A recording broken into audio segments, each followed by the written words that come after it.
to discuss. Hi everyone, welcome to the 69th session of the MedAI Group Exchange sessions. So this week we have Sanmi Koyejo from Stanford here with us to speak about all of their work on fairness in medical machine learning. So Sanmi is an assistant professor in the Department of Computer Science at Stanford University, and he was previously an associate professor in the Department of Computer Science at the University of Illinois in Urbana-Champaign. His research interests are in developing the principles and practice of trustworthy machine learning, focusing on applications to both neuroscience as well as healthcare. So he completed a PhD in electrical engineering from the University of Texas, Austin, where he was advised by Joydeep Ghosh and completed his postdoc here at Stanford with Russ Polrak, and Pradeep Ravikumar. He has been a recipient of several awards, including a Best Paper Award from the Conference on Uncertainty in Artificial Intelligence, a Skip Ellis Early Career Award, a Sloan Fellowship, Terman Faculty Fellowship, an NSF Career Award, a Company Fellowship, and an IJCAI Early Career Spotlight, as well as a Trainee Award from the Organization for Human Brain Mapping. He also spends time at Google as a part of the Brain team, and also serves on the NeurIPS Foundation Board and the Association of Health, Learning and Inference Board, as well as he's the president of Black in AI organization. So thanks so much, Sanmi, for joining us today. It's an honor to have you here. And I guess before we get started, do you have any preferences on how you'd like to take questions? Is it okay for us to interrupt, or would you like them all at the end? Interruption is fine. So I have a sort of mixed talk today. Roughly half will be on the actual topic, and then the other half I thought I'd do an intro of some of the work that I'm doing. It's fine if we don't get too much of the intro instead of so much of the time I talk. So please, I guess famously or by reputation, this group likes to ask questions, is what I'm told. So I'm hoping a lot of that happens. I'm happy to answer questions. And if we don't get to the other part, I think we're fine. So. Okay, awesome. So let's try to make this as interactive as possible. And without further ado, let me hand it over to Sanmi. Great, thank you for the very kind introduction. I'll have shorter ones for the future. I don't think we're gonna read the whole thing, but it's a real pleasure to be here and talk a bit about some work that I did with a variety of awesome colleagues. So the lead on this was Jessica Schroff, and this was with a group that we co-led with Natalie Harris and a bunch of other people during bulk of this done during a year that I spent full-time at Google before in transition between Illinois and here. And the idea of this work and a broader set of work around this topic is to understand fairness principles and how they interact with various real-world settings. And a lot of the work focuses on a causality framing. So I'll try to set this up, but if you have or have not seen this before, it'll be fairly light on those technical details. I'm not sure that you need much causality to follow most of what I'll discuss. I'll mostly focus on the intuition, broad takeaways, some open questions that I think are interesting for the future. And so this is a paper that we submitted and presented at NeurIPS last November, titled Diagnosing Failures of Fairness Transfer Across Distribution Shift in Real-World Medical Settings. Now, the idea of this paper is to understand what happens when I'm evaluating distribution shift, but the environment changes. And so this comes at the heels of lots of work in the community right now, focused quite a bit on what happens to machine learning models when implemented and deployed under distribution shifts. So in medical settings, this comes up quite a ton for a variety of different reasons, where I have some source data set. So say I train a model at a certain medical center or hospital, and I want to deploy it in a different setting. And generally, if I make no assumptions, the general understanding is that all bets are off. You have no idea what this model is going to do when you deploy it on the test setting. So a lot of the work in the community has been thinking about what are the assumptions, what are the structures you can build into models what are the settings in which we can expect the model trained in a certain setting will actually give us similar performance, similar behavior when evaluated on a test domain that was different from what it's trained on. So the notation here is trying to formalize some of this. I'll talk a bit more about it later, but it might be useful to set some grounding. So I have X as inputs, in the way that you typically think of inputs to a machine learning model, Y as labels. A, by convention, will mean demographic attributes, because we're going to focus on demographic notions of fairness for this talk. And I think in discussion, we could speculate about what some of these will mean for other notions. And then S will be a notation telling us which domain we're in. So S equals 0 means source, S equals 1 means target across this talk. Okay, so distribution shift, as mentioned, happens in a bunch of different settings, across hospitals, across time, and even in the same institution. When devices change, again, it's hard to, without structure, it's hard to control exactly what machine learning models that depend on correlations that they've seen in the data will do. And so it's been argued, and I think it's now well appreciated, that distribution shifts is frequent in healthcare applications of various kinds. So there is a bunch of work, as I mentioned, thinking about this problem. There are many ways to categorize what shifts might exist.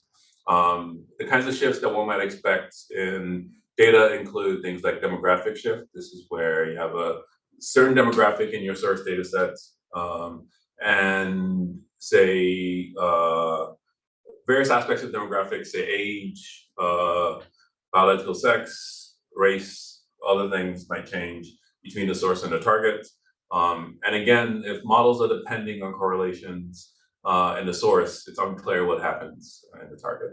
Covariance shift refers to just the distribution of the data broadly or generically changing to source and target. Label shift generally refers to the conditional distribution of label given data. So this is essentially, think about this as the classifier model, explicitly changing between source and target. And in this paper and in some recent work, there's increasingly an understanding, and I'll discuss this some more in details, of something called, or broader shifts called compound shifts, which include demographic covariance shifts, if you like, as sort of subcomponents. And so part of what we'll argue is that in many real world settings, existing shifts are a bit stylized and in fact don't capture most of what we expect to see when we move between source and target. And that explains part of the failure that we see in robustness and distribution shift. So most of my discussion so far has focused on performance. And in fact, most of the community is focused on performance.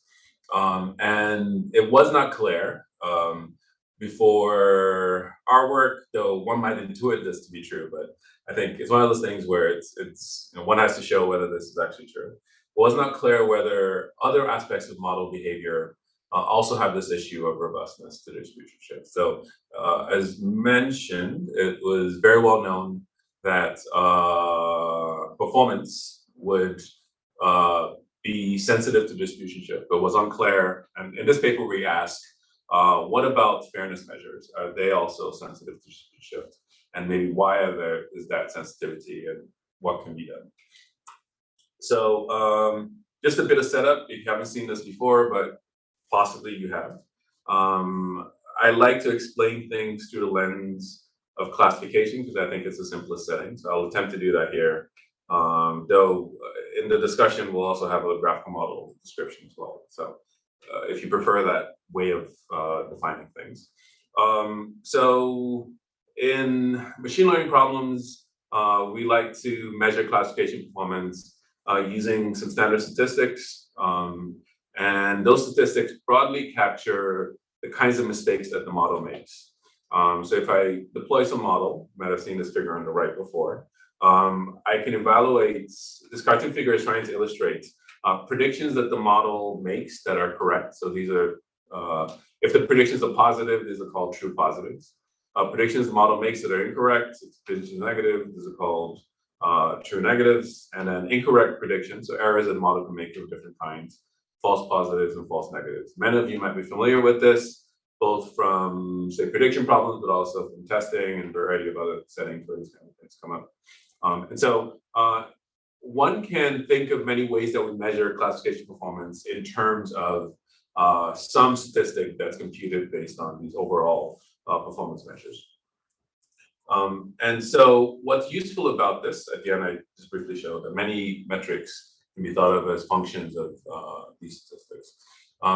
In group fairness, and this is a certain framing, which is, as I'll mention at the end, incomplete, but sort of most of what we discuss in this paper and most of what the community focuses on for a variety of reasons. In group fairness, the notion of fairness typically asks, how do similar machine learning performance measures, how do they behave across different groups? So instead of a single group, when you're measuring overall performance, one might imagine measuring accuracy for group 1, group 2, and then asking how the accuracy is different across different groups. There are a variety of extensions of this idea, ideas that try to tie to potential impacts of these models. So things like equality of opportunity, which ask for the true positive rates to be the same across different groups. Notions like statistical parity, which roughly asks like the fraction of positive predictions the model makes is similar across different groups. This is my favorite way of thinking about the problem. It's not the only way of thinking about the problem. For classification problems, is an equivalent way of thinking about this in terms of conditional dependencies. And I'll just briefly flash up a screen where from this, I think, quite good book, if you want to look up a book that has a bunch of discussions about fairness metrics and ways, tie some of these things to causality as well and conditional dependence. Various kinds of measures and ways that you can think about them from sort of choices of independent structure in your predictions. So what do you want your model to capture and be independent towards across different demographic groups? One nice thing, both the sort of metric view and the conditional dependence view generalize from binary classification to multi-class classification. So for our setting for this problem, the conditional dependence view is a bit more useful, and I'll cover it a little bit more. But my personal taste, I like the sort of metric view, and I'll argue for it. If we get to the second part of the talk, I'll talk a bit about sort of why the metric view can be interesting, but they're compatible with each other, especially in the classification setting, but you can also expand it to regression problems, ranking problems, and things like that. Okay, so I'll start off with some results. So we looked at dermatology data. So this was data from Terla Dermatology source in the US. There's a paper source that you can look at. There are 27 skin conditions over these different groups. And the idea is to try to predict which of the conditions is associated with a certain image. And the targets, so the shift that's happening is that you're going from the US to either Colombia or Australia. And what I'm showing here are some of the results. I'm not sure how big it shows on your screen, but hopefully it's clear. Yeah. Okay, so I'm showing some of the results here if we sort of directly evaluate the performance of the models and the performance across different groups on source and targets. So on the first, I'm looking at the first target's prediction, and I'm showing overall performance. I believe it's top 3 accuracy is the metric that's being used here. In the middle, I'm showing what the model does for male-female differences. So on the source, there's some gap. On the targets, there's also a gap. It generally does worse, which is typical in machine learning problems. The ordering of the gap is reversed, which is a little bit weird, but again, ties to this idea of when there's shifts, often it's hard to predict exactly what the model will do without more assumptions. On the right-hand side, I'm showing model performance based on age bins. Here it's probably worth mentioning that there is a lot more data from younger people than from older people, and so that's correlated, I think, with a lot of the big drop-off in the model as we increase age. What we can see here is across ages, the model seems actually quite reasonable on the source, or reasonable in the sense, let me be clear, has similar top 3 accuracy on the source across different groups. There's some gap, but maybe not that big. And then on the target, we see this huge drop off, which we think is tied to the underlying distributions of samples in the data. Similar behavior you can see on the target. So this repeats on both source and target data. We also looked at sorry, can I interrupt? Can I interrupt for a second? Yeah, can you go back to the previous slide? This is interesting actually, because every time when we see the demographic, like the dermatology fairness, people usually do the presentation in terms of like skin color, you know. It's very rarely they do this kind of separation between age group or gender. So it's interesting to see that, as you also mentioned, that probably we have more images from the younger patient, but why we see this kind of like decreasing in performance between the different age group? Because it's the image quality issues. They were like not properly capturing those images, or you think really there is a problem with the skin? I'll talk a bit more about sort of the structure of the data and sort of how this might tie to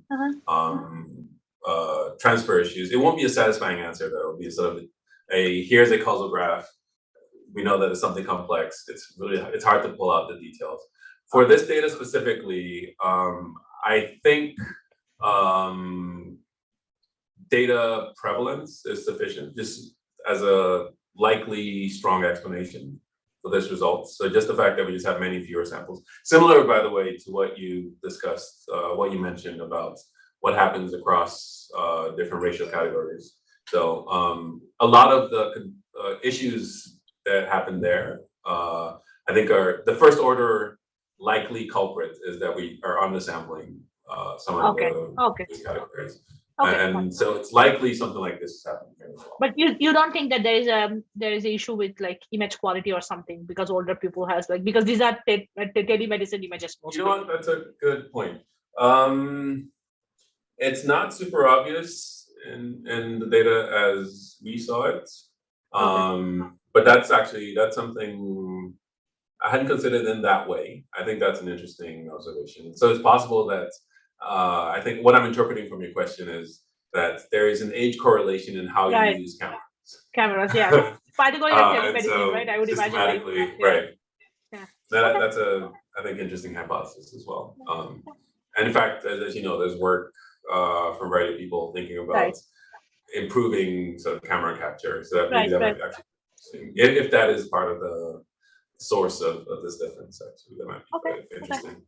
Thank you. Yeah. Great question. I had a quick follow-up question actually. So in the source, do you have equal, like, are the age groups well balanced, or do you see the prevalence issue change in the source as well, or is it only in the target? It's more balanced in the source than the target, but there's still differences. Yeah. That's a good question. Any other questions? Okay. So we also looked at healthcare EHR data. So here we're just predicting, anyways, length of stay. So this is a common-ish way people have looked at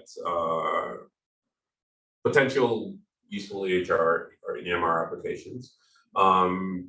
And this is length of stay after 24 hours in the ICU. And the source, this is from Mimic, using Mimic data. The source is generalized ICU, and the target is a specialist, in this case, cardiac ICU. So the question is to ask, whether a model trained on generous ICU to predict length of stay remains effective when applied to sort of specialized ICU. Which again, treatment is different, the conditions are different. You might imagine there's quite a big shift. Again, we see similar behavior. Maybe different from the other setting, the rough rates, there's less of a gap at the beginning. So total performance difference is small-ish. It's a little bit bigger, or there's a gap demographically. We see here it's much more prevalent, sort of age gap. And again, part of it is, we think, the data sources that we're using for training, and sort of the data prevalence in the data is likely a major culprit. But here the differences seem to replicate between source and target. So sort of drop off, well, slightly weird, but drop off overall with age. In the target here, it actually, some age groups actually do better on the target than they do on the source, which is, again, weirdest behavior. Correlates with this broad framing of, again, you need very systematic understanding of the statistics, otherwise it's hard to control. And like you say, like we've said, all bets are off in some cases. One interesting thing here that we further did is we explicitly then implemented fairness mitigation. So here we're looking at demographic parity and a metric called equal opportunity, which I'll go into some details on in a second. And so we focused on age here. It has quite weird behavior. So again, to clarify the setting here is, first we've looked at, if I just train a model and I look at source and target, what happens? Now I'm looking at, explicitly, I'm going to train the model and try to mitigate differences in the prediction performance with age. On the source, this does what it's supposed to. So as you can see here, the solid black line with the yellow, the empty circles is mostly flat. So the model has similar performance across different ages in the source, which is what we're optimizing for. In the targets, it now has sort of very, very different behavior. And in some cases actually makes some of the target settings much, much worse than they were before post-mitigation. So here's a setting where in source, we've improved what we wanted. We've done what we wanted to, which is like, in the setting where the target is we want equal performance across groups, we've done that in the source. But once you deploy in target, you actually have made some groups suffer much more. Suffering here evaluated as much worse performance in those subgroups than in the source. So again, both in terms of the data itself, but also in terms of mitigation, these things can behave quite weirdly once there's a distribution shift, like these shifts that we see here. Okay, so we tried to do a analysis of when fairness might fail to transfer, and potentially some early suggestions of what one might do about it. And so I'll discuss a little bit a view based on causal graphs and causal invariant and various invariances that those graphs imply. And then I'll connect them to some of the applications and speak a bit about why we think, again, the sort of complex correlations which are driving the failure of fairness transfer in our settings. Okay, so a bit of background. So I already specified some of the variables, A being demographics, X being inputs, Y being targets, S being indicator of source versus target. And so we have a source distribution, we have a target distribution, and if you like, the change that's happening here is that the source is changing. So S is changing, sorry, so between the source and the target.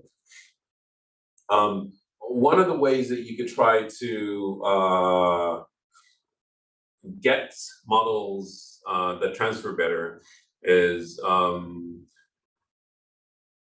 So I mentioned this in the context of some of the mitigations that we suggested, but one of the ways you can get models transfer better is instead of using all the variables, you could subselect variables or features, or you could learn from representation and subselect in your representation. And if you select the variables that have certain properties, you can show that the right selection of variables actually leads to transfer. So what am I saying? So you can imagine this for all the features X and A, or you can also imagine this for a subselection of variables, and I'll explain it both ways. In retrospect, I wish I had done that in the text as well, but let's see how this goes. So for full features, what this is saying is if I know ahead of time, or if I have some way of checking or testing that my predictions are independent of S given my features, then my performance should be invariant after transfer. Demographic parity can be computed as asking that my features are independent of S given demographics. Equalize odds is asking that my features are independent of S, so the source target indicator, conditioned on both the label and the sensitive attributes. This is a bit more stringent. It's saying conditional independence, not just for different subgroups, but also different subgroups and label combinations. And if this is true, then I satisfy equalize odds. Now, if I'm looking to train a model and not all the features have this property, then one thing you can do is come up with a way of subselecting features. And in the paper, I didn't show this here, we have an algorithm that tries to do this based on some earlier work from colleagues, this reference number 2. Where you take your data set and then you subselect features that satisfy this conditional dependent structure. And so this is a way to get the transfer. Yes. Can I ask a question? For subselecting features, I guess it sounds intuitive for like structured variable, like structured EHR data. But what if the data is like images? Yeah. So one could do it in a representation space, which is part of what we evaluated here. So you take images, mostly we use neural networks to do these things now. So there is typically some layer that will be vector value. And then you can do the testing, you can do the selection in the representation. It'd be one way to do it. So you mean like selection of if the feature is like a 128 feature vector, you select something like that. Yeah. I don't know that there are perfect solutions to this problem. This is imperfect in that you're ignoring the first training part of this. So you're sort of assuming that feature extraction is separate. The best way to do this and be sort of statistically honest is probably to have a different feature extractor. So like you train a feature extractor on a different data set, and then like on the set that you're trying to do the evaluation, you then sort of subselect the features that you want to use. So that's from a statistical point of view, that's probably the appropriate way to use this approach. We discussed this a little bit, again, I think early days for like exactly how to get this to work for non-vector value problems, as you're pointing out. That's a good question. Cool. So this both describes conditions and also gives sort of a very high-level pseudo algorithm if one is interested in variables that will then allow you to get good transfer properties. Of course, for any of this stuff to work, you need to know something about the causal graph of the setting. This can be challenging, as anyone that has worked in this space knows. So again, I think this can be tricky, both in terms of the sets of variables you should be thinking about, potentially hitting confounders that you may or may not have considered, and then exactly what arrows should connect to what. In terms of the actual testing, so we argue, I think I'm reasonably confident now in sort of stating that in general, if you don't take into account the specifics of the nature of the shift, most properties and explicitly fairness properties are likely to fail as sort of a general rule, outside of special cases where things just magically work out. But in general, you're going to have some sort of cross correlation that you're not accounting for, where even if you mitigate appropriately in the source, that's not sufficient to actually give you a good transfer to the target. There's a little bit of work that thinks about very specific shifts. I think, as I'll mention at the end, there's wide open space to try to generalize this work quite a bit. So in the paper, we talk through some ways to do the actual testing, so condition dependence testing and variable selection. Again, a lot of this is predicated on knowing something about being able to set up a causal graph for the application of layers, which is maybe a limitation of this general approach. So in EHR, we tried to work out what we thought the causal graph is. As you can see immediately, it's much more complicated than the simple graphs that we discussed in the beginning. M here is the medical history, T is the treatment, and I think the thing that we wish to highlight here is that the switch from source to target is affecting sort of many different variables, but most obviously the demographics, the medical history across the different medical settings. So from general ICU to cardiology, as I mentioned, and then the treatments that's applied. And these might be some of the variables that are being affected the most that are leading to this big shifts. And so we dive into a bit some justification for this causal graph. The main takeaway here again is, as we argue in the paper, real shifts are complex, and which makes, again, the whole enterprise quite a bit more complicated and opens up. We try to argue for open questions on better ways to deal with mitigation in these settings. Though we talk through, like I said, this variable selection approach is the first step. Okay, similar, so derm as well. So it affects the demographics, labels the features. You can see this. I should have shown the statistics for EHR, but you can also very clearly see prevalence is quite different in the source and target. The age distributions are shifted, sex distributions are shifted. The number of images. So I didn't mention this, but well, many of you might know this already, but not all the images are single images. Some are. People take multiple pictures potentially, and the model uses these multiple pictures as part of its, or is able to ingest multiple pictures as part of its predictive model. And so it goes all the way from in these data sets 1 through 6. But the fraction of people that take 1 image versus 6 images shifts quite a bit between, again, source and target. Again, this changes the data distribution quite significantly. So again, we have this complex shift that's affecting the data as we end up observing it in the targets, which again affects everything that we want to measure.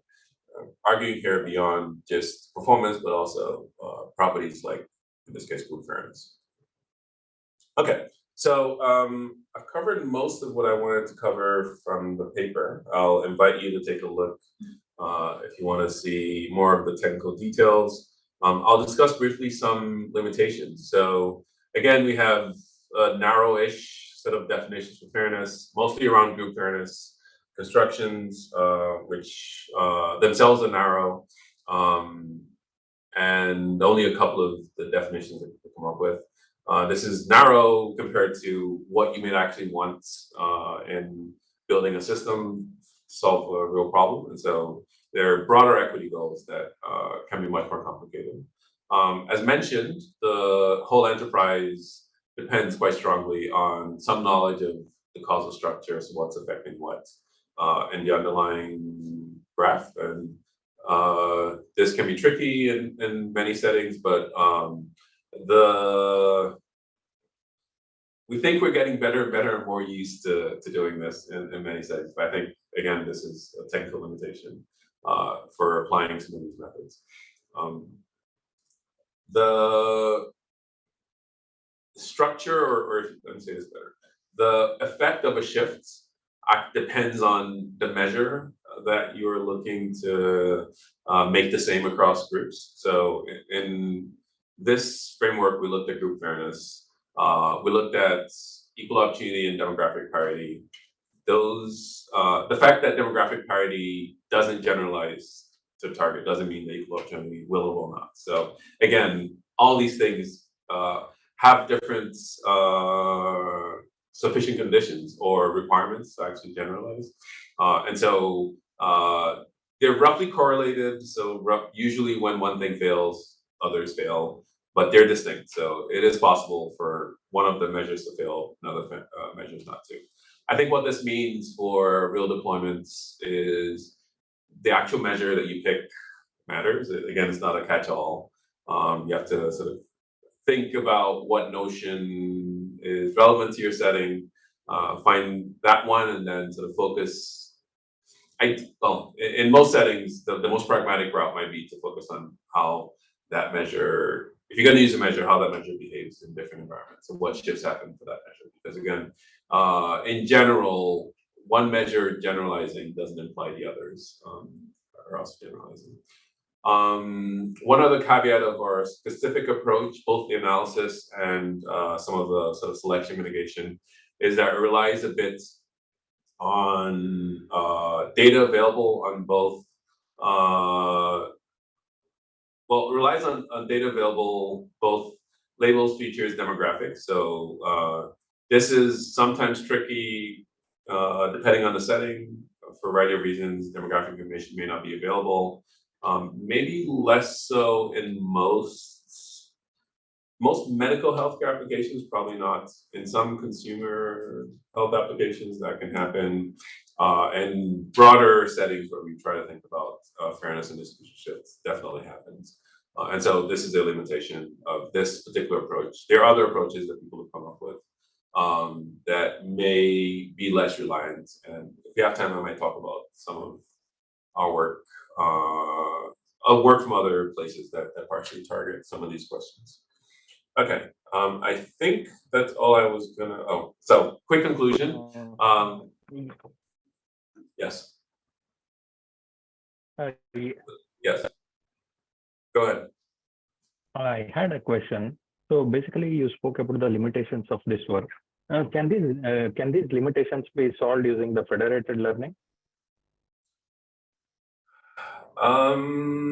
It's not obvious to which of the limitations are you thinking of? Means like regarding the ones that, like, as you mentioned, that like sometimes what happens, the demographics might change from the source to the destination.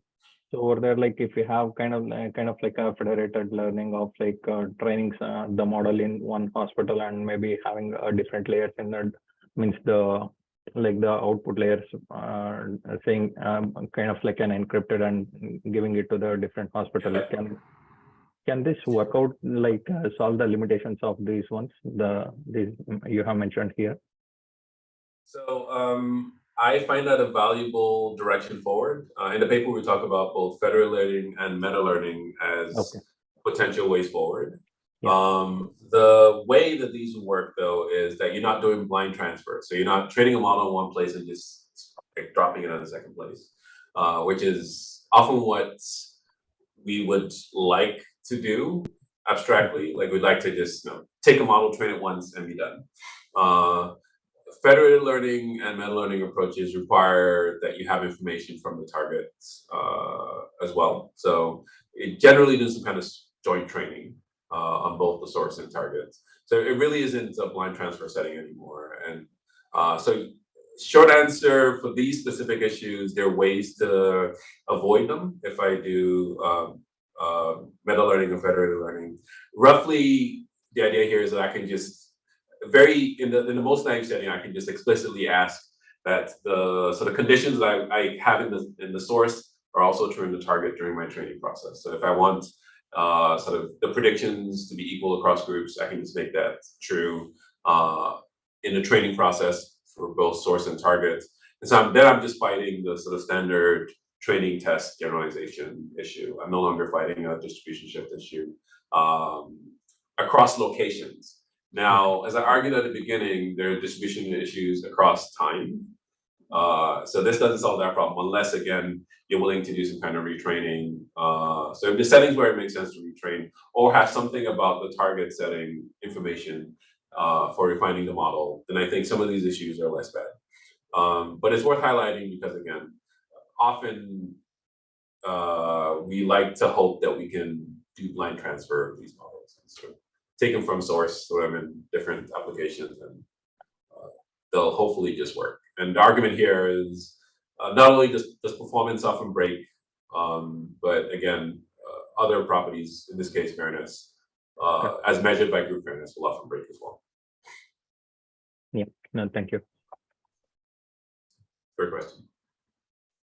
I had a quick question as well. So, like, at least one kind of shifts that come up because of prevalence issues. Let's say you have different demographics, but you have the same kind of demographics, with just the proportions are very different. Could those be mitigated if you like synthetically retrain your classifier by choosing different imbalance settings? Yeah, so it's a great question. Yes and no, depends. So it depends on the mechanism, tied to what I'm saying here, actually, but the mechanism by which the differences are occurring.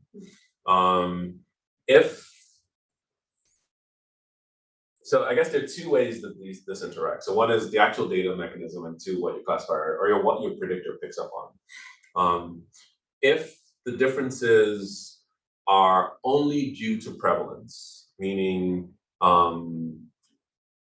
the pattern can be correctly captured, but the classifier, for instance, tends to, the simplest version of this is the classifier tends to overpredict the most popular class because its loss is sort of tuned to be lowest with popular class. And so if the only mechanism by which this failure is happening is oversampling, but the sort of overall, so explicitly what needs to happen, or the easiest way for this to happen, so sufficient condition, is that so you have the right conditional probability model, but the threshold is in the wrong place. If that is the setting, then it's sufficient to over and undersample. And hopefully your model also is tuned to this. If it's more complicated, meaning very often undersampling is much more systematic. It's not just the prevalence, but actually the pattern is different across the different groups. And so this information is missing in the data. The classifier has no way of picking it up. We have no signal on this systematic differences. Then simply resampling will not fix it, and you would need to do something else. Again, the most obvious thing to do is to add more data from the groups that are underrepresented. So if there's systematic differences, and I would argue often there are systematic differences across groups, then it's not enough to resample. In general, it will not actually fix the problem. But if it's only a prevalence, so how do you tell? The easiest way, I guess I gave myself the question, I could ignore it. Probably, let me see. One could come up with, if you have data sourced to target, I guess you could play with thresholds and see what happens. And there are formal ways to do this, either play with thresholds or augmenting data by resampling. And so at a high level, those two mechanisms work similarly. So if you're able to evaluate on the target post shift, sort of checking that resampling of threshold shifts is enough gives, checking that resampling leads to more balanced performance. At least is like a reasonable baseline first check that this might work. It's a bit unsatisfying because I'm saying solve this problem by solving the problem. Because again, you implemented the whole thing and then see what happens. But if it works, it suggests that it's more likely that it will generalize compared to other settings. I was thinking that if there are systematic differences in the data, that maybe can be identified by comparing, like you can basically have a discriminator that tries to say whether, like if you have, for instance, it's probably, if there are systematic data differences, let's say the skin of an elderly patient is very different from the skin of a young patient that the model is trained on, that might be easier to pick up and identify, okay, our model is going to fail on this. But if it's a prevalence issue, that can be fixed. So you can have like at least it feels like there is a solution where you can say, okay, I know where my model is going to fail, but for these kind of issues where the model should not be failing, I can correct them by doing this. Maybe. I think it's in the right direction. So what I'm hearing from what you said is, if there is a prevalence difference, then I guess one anticipates that the model is more likely to fail and sort of they'll undersample it by sort of construction. This still leaves open what you can do. I think you're suggesting if we think the model might fail because of this prevalence issue, let's give the model explicitly that information somehow and segment the problem. So potentially, for instance, you could train separately in different subgroups, or I guess you could also train on the majority group, but when you're training on the minority group, you can sort of play with things, so that it might try to do better. I don't think those are perfect solutions. So it's hard to say sort of clean, hard guarantees on that approach.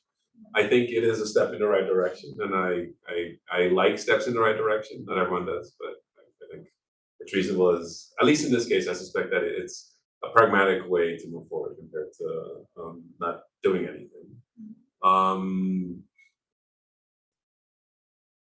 Nevertheless, I guess if the differences are primarily driven by systematic differences, like you said, like this camera thing, it may not be enough. So one, like even post training separate models, you probably will just see much worse performance on the group that has less data. Again, because these models tend to be data hungry, and so if you have much less data, you suffer. And so it's not a guarantee, it's a reasonable next step, I guess, is a summary of my. Actually, I have a related question for that. Please. That what do you personally believe that what is the difference between the confounding factors and the protected attributes? Because, for example, as Nandita was also mentioning before in the example, that age can be considered as a protected attribute, that you don't really want to actually learn the age for making a classification. But that age actually can also contribute to the skin feature, for example. And that may also contribute to the image feature for the skin lesion.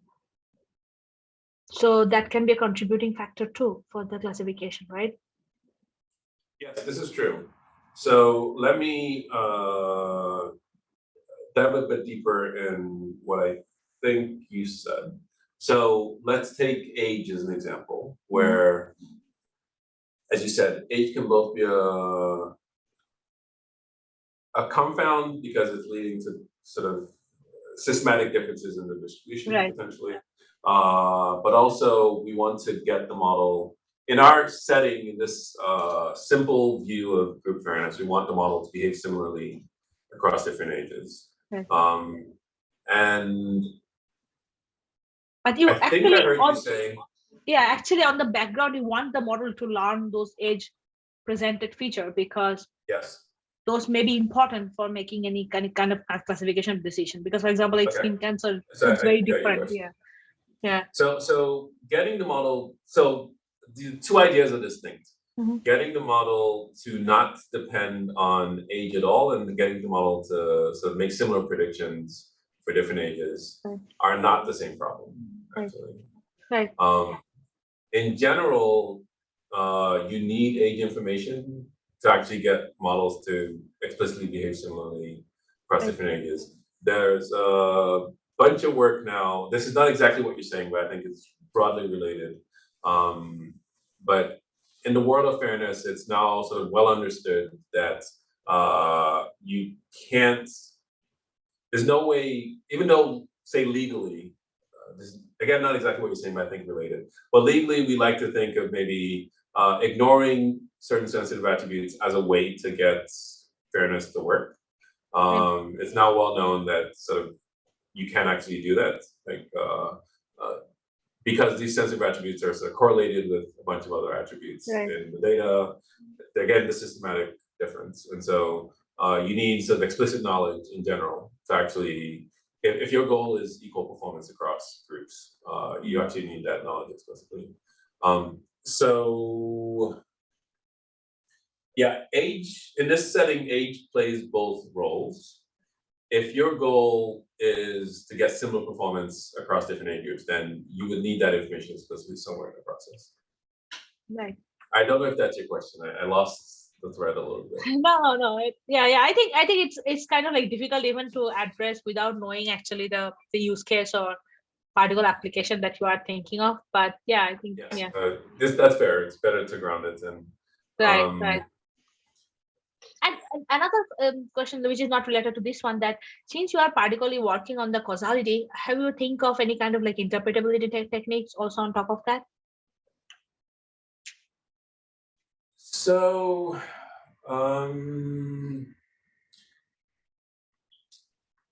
it's not obvious how you got from causality to interpretability, actually. I guess one could argue that if you can construct the causal graph, then exactly.